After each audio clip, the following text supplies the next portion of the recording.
a lot of things that he did was based on him as an individual. And I think basketball is a team game. Scottie Pippen has been making an absolute fool out of himself as of late. As one of the most impactful players that the game of basketball has ever seen, watching the sad decline of seemingly his entire life and mental state has been silently one of the saddest side stories in the basketball world. As someone whose game and impact spoke for itself, Scottie Pippen's post-retirement run has been a complete downward spiral, destroying the reputation of one of the most respected that the game has ever seen.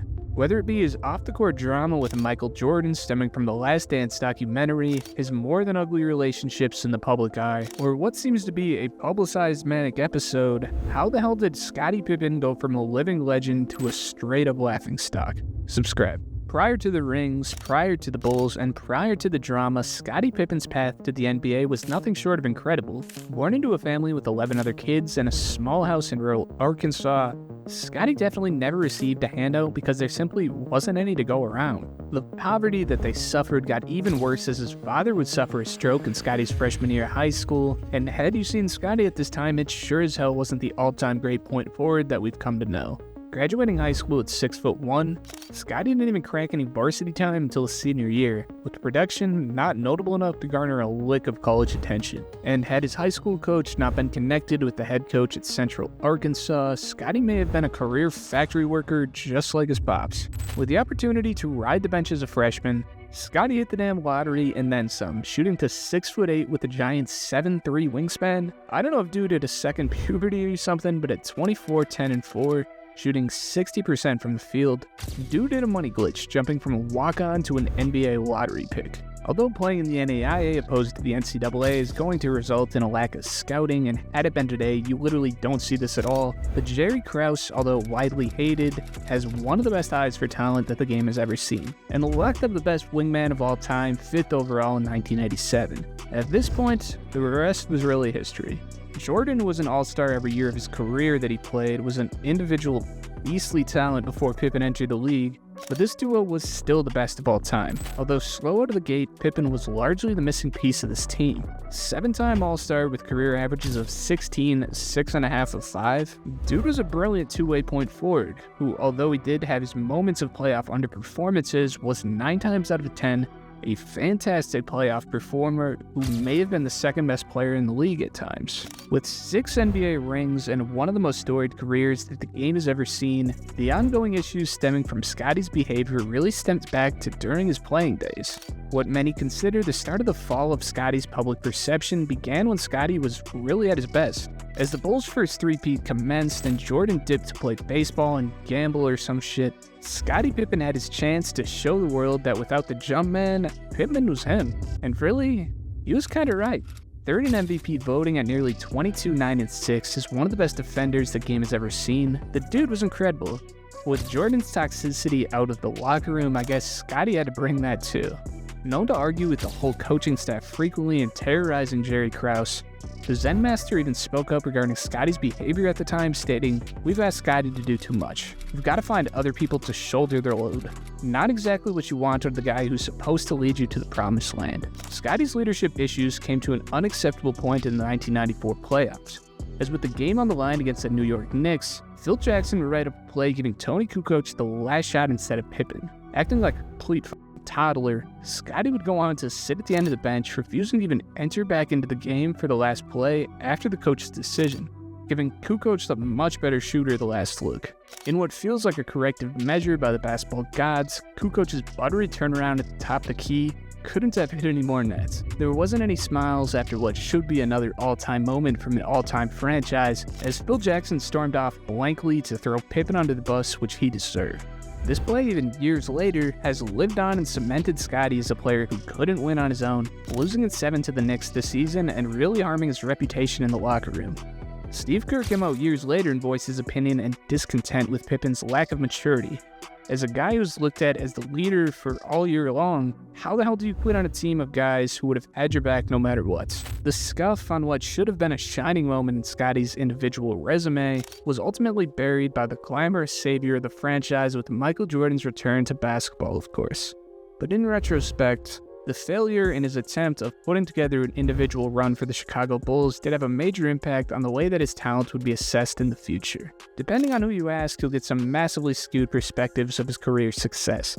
He's simultaneously the most underrated and overrated player of all time, which of course is due to his entire prime being buried in the shadow of the greatest player of all time. Scottie never received a fraction of the recognition that Jordan received during the Bulls' run, nor did he receive anywhere near the compensation, as Jordan was living like a rock star and then some, netting $30 million a year in the 90s. Scottie's 7-year, $18 million deal went down as one of the biggest underpayments in NBA history. And although still making a fortune through basketball, the insecurity that came with not feeling like he was paid the money that he earned would become an ongoing trend throughout his post-retirement years. Financial struggles like a public 1990 divorce, poor decisions like losing 4 M's on a damn jet, and other legal issues like an assault lawsuit put a strain on Scottie's pocket, but that wasn't even the worst of it. Scottie's marriage to Real Housewives of Miami star Larsa Pippen certainly did a good job of getting him back into the media due to her Hollywood connections and over-the-top flashy lifestyle, but she did an even better job at making his life a nightmare in the process. Despite trying to keep their marital struggles away from the public eye for the sake of the couple's children, the Hollywood fix couldn't get enough of them, peaking with dramas involving Larsa cheating on Scottie with Future of all people, reaching a boiling point in their relationship in 2016 as Scottie filed for divorce.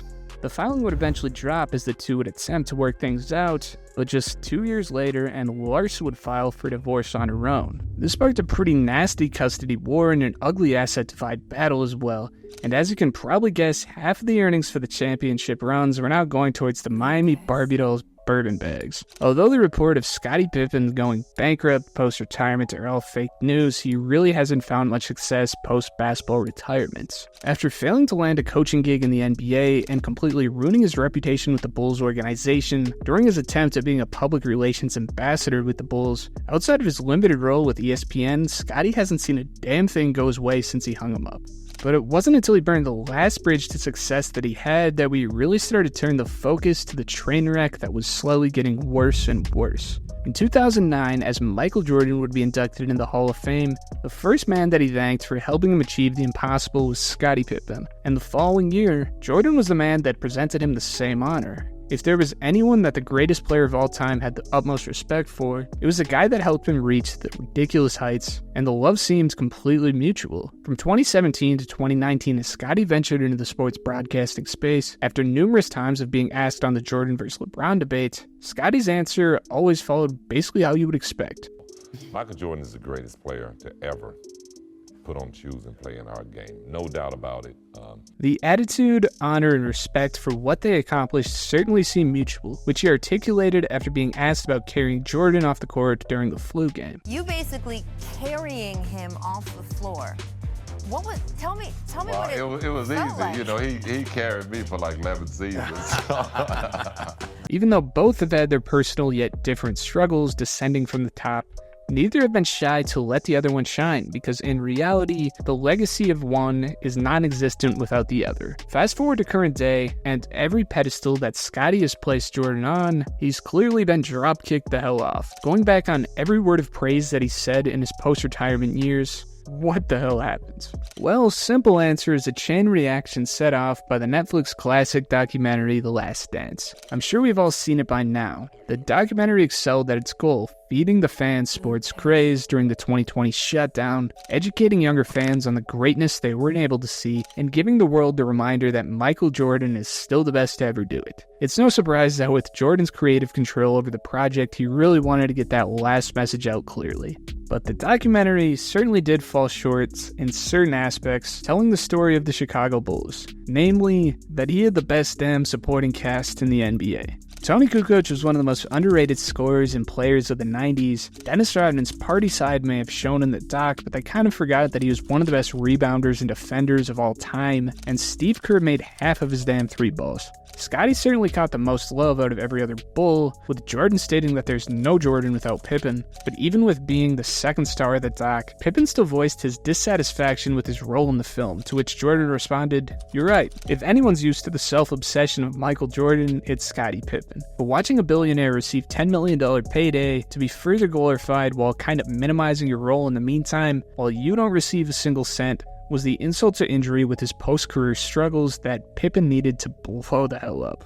Although letting Jordan know that the documentary wasn't going to break up their lifelong friendship, Scottie's Twitter finger said a different story. In 2021, while marketing his autobiography, Scottie would begin his rampage against his heiress. He would go on to say that the Bulls did not win 6 championships because of Jordan, they did it to spite him. The bullying that went on in the Bulls locker room and practice facility is well documented, from careers being destroyed along with Steve Kerr's nose. But hearing something like this out of Scottie Pippen's mouth was something that we never heard thus far. Walking back his claims on Jordan's flu game to jealously demand more respect for playing through his own injury, calling Jordan selfish for his baseball career, every respect paid was walked back. So far to even say that Jordan ruined basketball. In the 80s on the playground, you'd have everyone moving the ball around, passing to help the team. That stopped in the 80s. Kids wanted to be like Mike. And Mike didn't want to pass, rebound, or defend the best player. He wanted everything done for him. That's why I always believed LeBron James was the greatest player this game has ever seen. Grasping at every petty insult and story to tarnish the legacy, like being scammed out of $100 every game for rigging their bets, like he didn't figure out after the first 40 losses in a row. Scottie Pippen completely threw his old friend under the bus to sell a book, maybe? It's hard to gauge the intentions of his emotional explosion. Hell, even Phil Jackson got some smoke being accused of racism for writing up that play for Tony Kukoc in 1994, which has caught complete blowback by his colleagues. Although his comments on the documentary and the perception of Jordan contain some truth, it really seems like he's acting in bad faith. He's known who Michael really is the last 35 fucking years. Maybe he's looking to capitalize off the fresh attention from the documentary and is willing to burn a few bridges if it means a few dollars. Or maybe the reality is a whole lot darker than that.